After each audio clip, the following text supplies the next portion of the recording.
Hello everybody, PCB track classes में आपका स्वागत है। मैं रविकांत जायसवाल और हम पढ़ रहे हैं क्लास 11th और बीएससी फर्स्ट ईयर की केमिस्ट्री। चैप्टर है एटॉमिक स्ट्रक्चर और आज का टॉपिक है क्वांटम नंबर्स, पाउली, अफबाउ और हुंड्स रूल। सबसे पहले जानिए एटॉमिक ऑर्बिटल क्या होता है। हाइजेनबर्ग के प्रिंसिपल के बाद ये बात तो स्पष्ट हो जाती है कि इलेक्ट्रॉन का एक निश्चित पाथ डिटरमाइन करना पॉसिबल नहीं है। मतलब इलेक्ट्रॉन के निश्चित पथ की गणना या पथ को जानना संभव नहीं है। तो फिर इलेक्ट्रॉन नाभिक के चारों ओर कहाँ पाया जाता है? क्या नाभिक के चारों ओर वो सब जगह बराबर पाया जाता है या कुछ स्थानों पर वो ज़्यादा पाया जाता है? इसी को समझना है। एटॉमिक ऑर्बिटल की डेफिनेशन है the 3 dimensional space around the nucleus where probability of finding electron is maximum is called atomic orbital. मतलब किसी परमाणु के नाभिक के चारों ओर का वह क्षेत्र जहां इलेक्ट्रॉन के पाए जाने की संभावना अधिक होती है, सबसे अधिक होती है, उसे हम परमाणु कक्षक कहते हैं। ठीक है, आगे हम देखेंगे क्वांटम नंबर्स। क्वांटम नंबर क्या है? तो जिस तरीके से एक व्यक्ति का एड्रेस 4 बार में 4 चीजों में पूरा होता है, जैसे किस शहर में रहता है, उस शहर के किस मोहल्ले में या कॉलोनी में रहता है, उस कॉलोनी के किस क्वार्टर में रहता है और उस व्यक्ति का नाम क्या है। तो इसी तरीके से किसी इलेक्ट्रॉन की एनर्जी, पोजीशन, एंगुलर मोमेंटम और स्पिन को जानने के लिए हमको 4 नंबर्स की जरूरत होती है, जिन्हें हम क्वांटम नंबर्स कहते हैं। ये 4 क्वांटम नंबर्स हैं प्रिंसिपल क्वांटम नंबर या मुख्य क्वांटम संख्या, एजीमुथाल क्वांटम नंबर या द्विगंशी क्वांटम संख्या, मैग्नेटिक क्वांटम नंबर या चुंबकीय क्वांटम संख्या और स्पिन क्वांटम नंबर या चक्रण क्वांटम संख्या। हम पहले पढ़ेंगे प्रिंसिपल क्वांटम नंबर। इसे n से प्रदर्शित किया जाता है, मुख्य क्वांटम संख्या स्मॉल n से। It represents the energy level, orbit और cell of the electron.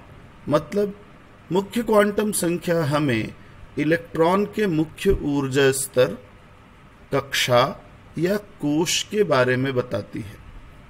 It determines the average distance of the electron from nucleus. दूसरी बात, यह उस इलेक्ट्रॉन की नाभिक से औसत दूरी या उस इलेक्ट्रॉन की नाभिक से त्रिज्या को प्रदर्शित करता है। तीसरा, it is represented by n is equal to 1, 2, 3 any non-zero whole number। यानी n का मान 1, 2, 3, 4 कुछ भी हो सकता है, 0 के अलावा कोई भी पूर्णांक हो सकता है। Earlier it was represented by n is equal to capital K, L, M, N etc। मतलब पहले इसे capital K, L, M, N से प्रदर्शित किया जाता था, यानी 1 के स्थान पर कैपिटल K, 2 के स्थान पर L, 3 के स्थान पर M, इस तरीके से। The maximum number of electron which can be accommodated in a shell is equal to 2n²। किसी कक्षक, कोश या सेल में यानी मुख्य ऊर्जा स्तर में अधिकतम कितने इलेक्ट्रॉन आ सकते हैं, इसकी गणना हम 2n² से कर सकते हैं। जैसा कि नीचे है, पहली कक्षा में n का मान 1 रखने पे अगर हम रखें तो 1 का स्क्वायर 1 गुणा 2 बराबर 2। दूसरी कक्षा में 2 का स्क्वायर 4, 4 गुणा 2 बराबर 8। 3 रखने पे 3 का स्क्वायर 9, 9 गुणा 2 बराबर 18। इस तरीके से अगली क्वांटम संख्या हमारी है एजीमुथाल क्वांटम नंबर। एजीमुथाल क्वांटम नंबर या द्विगंशी क्वांटम संख्या या कभी कभी इसी को कोणीय संवेग क्वांटम संख्या भी कहते हैं। तो it represents the sub energy level और सब शेल ऑफ द इलेक्ट्रॉन। ये मुख्य ऊर्जा स्तर के उप ऊर्जा स्तरों को प्रदर्शित करती है या उप कोशों को प्रदर्शित करती है। It determines the shape of atomic orbital. आगे चल के इसकी वैल्यू के आधार पे हम परमाणु कक्षकों के आकृति को समझते हैं, आकृति को निर्धारित करते हैं कि एस कक्षक गोल आकार का है, पी कक्षक डंबल आकार का है। ये जानकारी हमको एजीमुथल क्वांटम नंबर से मिलती है। It determines the angular momentum of electron, hence sometime also called angular momentum quantum संख्या। इसकी सहायता से हम किसी इलेक्ट्रॉन का कोणीय संवेग ज्ञात करते हैं, इसलिए कभी कभी इसे कोणीय संवेग क्वांटम संख्या भी कहते हैं। MVR is equal to √L+1.h/2π, या कभी कभी यहाँ बोर मैग्नेटॉन भी लिखा हो सकता है। Number of sub cells in any energy level is equal to n। किसी भी मुख्य ऊर्जा स्तर n में उसकी संख्या के बराबर ही उपकोश होते हैं, और इन उपकोशों के लिए value of L for these sub shells is from 0 to n-1। मतलब अगर किसी मुख्य ऊर्जा स्तर में 3 उपकोश हैं तो उसमें पहले के लिए जो डेजिग्नेशन या जो चिन्ह हम देंगे वो 0 होगा, और 0 से शुरू करके n-1 यानी 3-1 2 तक जाएंगे, इस तरीके से। अब ये सब सेल्स कौन कौन से हैं, ये उपकोश कौन कौन से हैं? तो ये उपकोश हमारे पास हैं SPDF। इनका नाम है S मतलब sharp, P principal, D diffuse, F fundamental. इनके लिए L का मान फिक्स्ड है, ये चेंज नहीं होता। S के लिए 0 होगा, P के लिए 1, D के लिए 2, F के लिए 3। नीचे टेबल में आप देखिए, फर्स्ट एनर्जी लेवल में हमारे पास सिर्फ एक सबसेल होगा, वो है S, और उसकी वैल्यू होगी 0। इसलिए फर्स्ट सेल या प्रथम ऊर्जा स्तर में हम केवल 1s लिखते हैं, 1p नहीं लिख सकते, क्योंकि दूसरा सबसेल वहां हो ही नहीं सकता।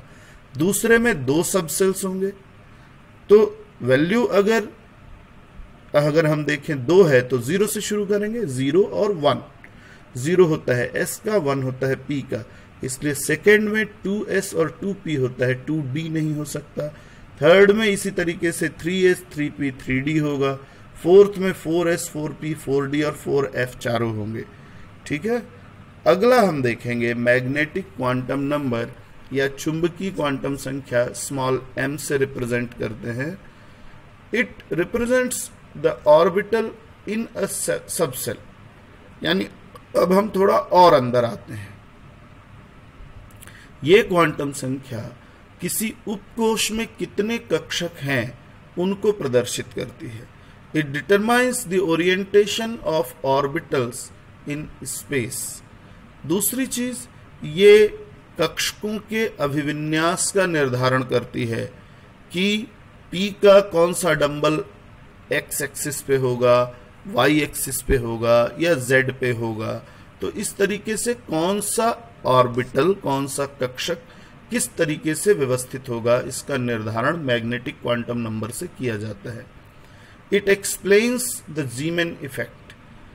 ये क्वांटम नंबर जीमेन प्रभाव को बताता है। जीमेन प्रभाव क्या है?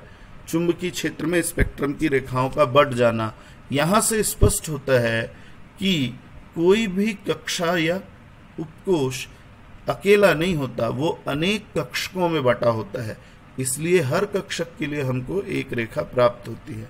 Number of orbitals present in any sub shell is equal to 2l+1।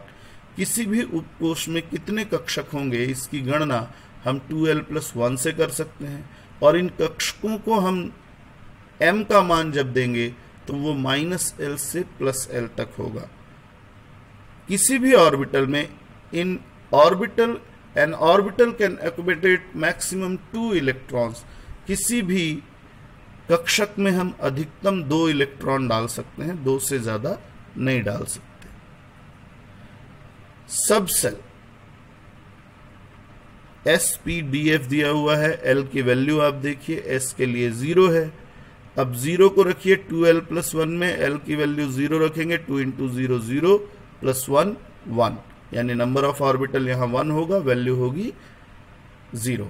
इसीलिए एस में हम हमेशा एक बॉक्स बनाते हैं, अपनी मर्जी से हम 1 से 2 नहीं कर सकते, वो हमेशा एक होगा, चाहे वो 1s हो, 2s हो, 4s हो, 5s हो, कोई भी s हो। अगर वो s ऑर्बिटल है तो उसके लिए सिर्फ एक डिब्बा या एक कक्षक बनेगा। p के लिए इसी प्रकार से 3, p के लिए l की वैल्यू 1 है, नंबर ऑफ ऑर्बिटल्स 3 होंगे, -1 0 + 1।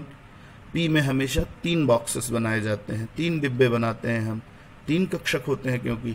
इसी प्रकार d में 5 कक्षक बनते हैं, f में 7 कक्षक बनते हैं, और इनके नंबर्स आप देखिए, d में -2 से +2 तक और f में -3 से +3 तक होता है।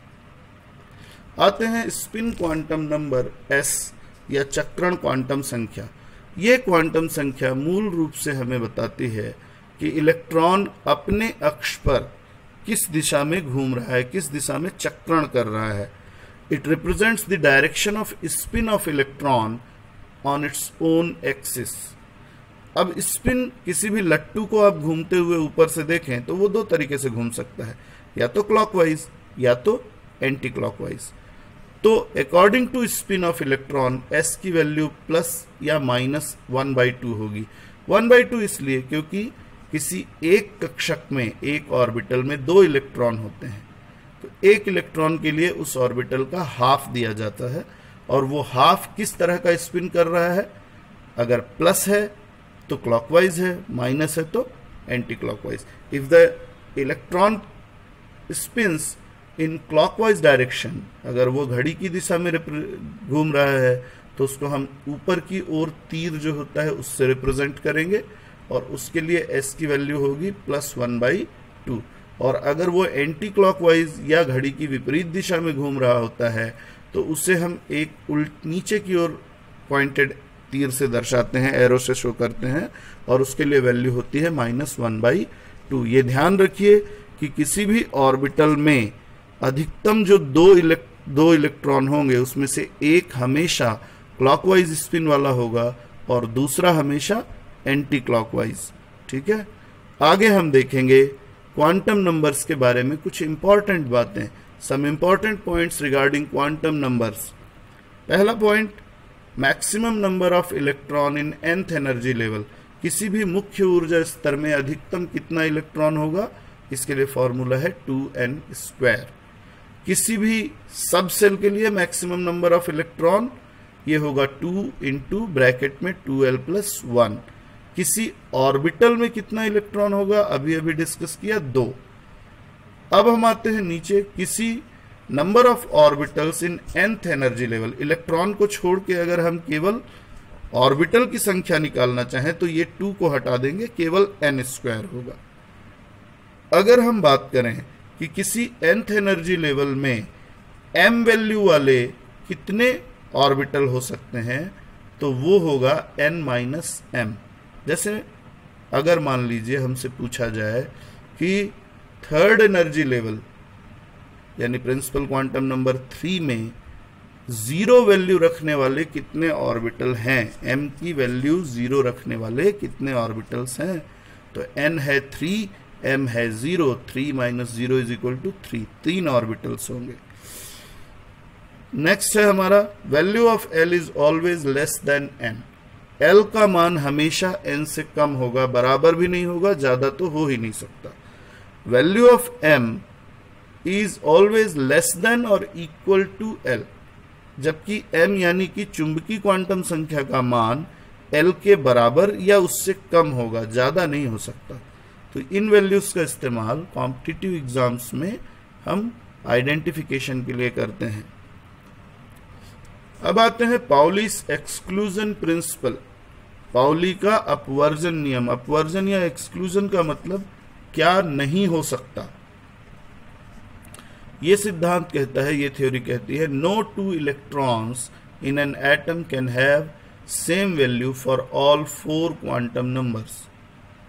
किसी भी परमाणु में किन्हीं दो इलेक्ट्रॉनों के लिए चारों क्वांटम संख्याओं का मान कभी समान नहीं हो सकता। इसके उदाहरण में लिखा है हीलियम का इलेक्ट्रॉनिक विन्यास।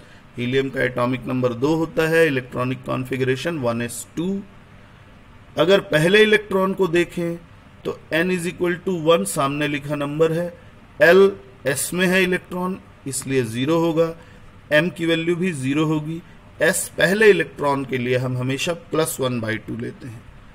सेकेंड इलेक्ट्रॉन के लिए n सेम होगा 1, l भी सेम होगा 0, m भी सेम होगा 0, लेकिन s चूंकि वो दूसरा इलेक्ट्रॉन है उस ऑर्बिटल में, s ऑर्बिटल में, वो उल्टा होगा यानी एंटी क्लॉकवाइज होगा, इसलिए ये -1/2 है। तो आप देखिए केवल 3 क्वांटम नंबर्स अधिकतम एक जैसे हो सकते हैं दो इलेक्ट्रॉनों के लिए। चौथे क्वांटम नंबर का वैल्यू हमेशा डिफरेंट होगा ही। आइए आफबाउ का एटॉम रूल्स पढ़ते हैं। आफबाउ एक जर्मन वर्ड है जिसकी मीनिंग होती है ग्रेजुअल बिल्डिंग। इसका मतलब क्रमिक निर्माण, क्रम से किसी चीज को रखना। अगर हम ईंट की दीवार उठाना चाहें तो पहले हम सबसे नीचे वाली लेयर बनाएंगे, किसी भी हालत में हम बीच वाली या ऊपर वाली लेयर नहीं बना सकते। इसी तरीके से in ground state electrons are filled in increasing order of energy. तो यानी कि मूल ऊर्जा अवस्था में, सामान्य अवस्था में किसी परमाणु के कक्षकों में इलेक्ट्रॉन हमेशा निम्न ऊर्जा के कक्षक में पहले भरे जाएंगे, उच्च ऊर्जा के कक्षक में बाद में भरे जाएंगे। तो इसका एक छोटा सा क्रम मैंने लिखा हुआ है 1s, 2s, 2p, 3s, 3p, 4s, 3d, 4p, 5s, 4d। आपको यहाँ ऑर्डर में थोड़ा गड़बड़ लग सकता है। 3p के बाद 4s है, 4s के बाद फिर 3d है। तो इसी को एक्सप्लेन करते हैं कि हम कैसे एनर्जी ऑफ ऑर्बिटल कैलकुलेट करेंगे। इसके लिए यहाँ पर एक रूल है जिसको हम कहते हैं n+l रूल। ये रूल कहता है, पहला point, electron will be field in the orbital having lower value for n+l। n+l energy को बताता है। तो इन्होंने कहा इस रूल के अनुसार पहला पॉइंट है इलेक्ट्रॉन हमेशा उस कक्षक में पहले भरेंगे जिसके लिए n+l की वैल्यू कम होगी। तो 3d और 4s के लिए अगर हम कैलकुलेट करें, 3d के लिए n है 3, l है 2, n+l हो गया 5।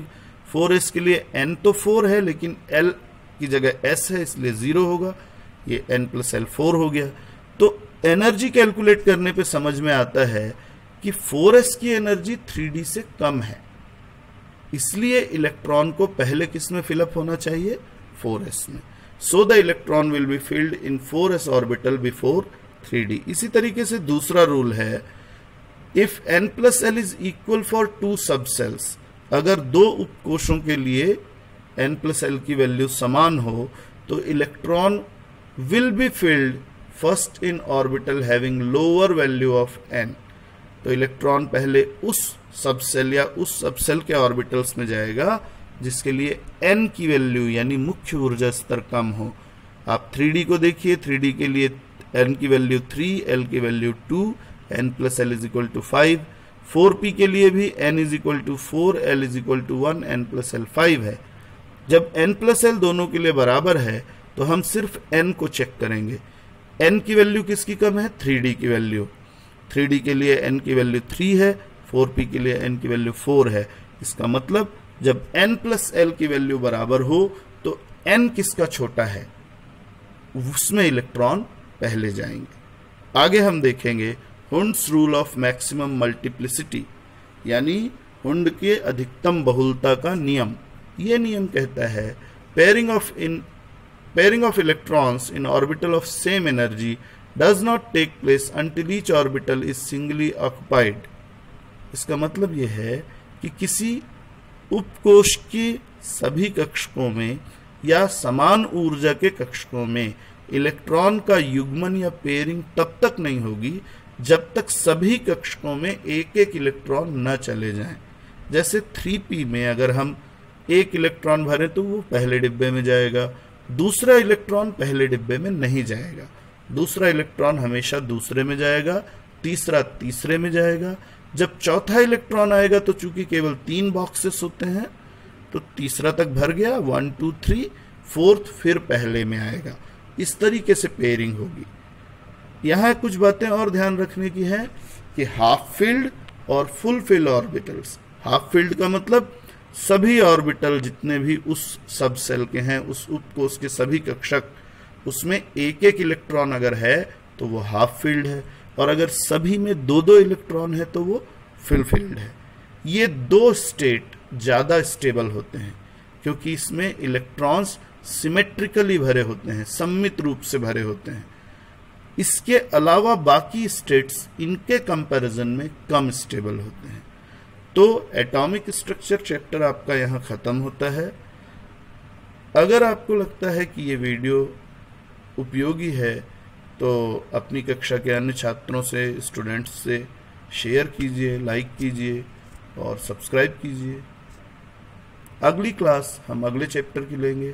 थैंक यू, धन्यवाद।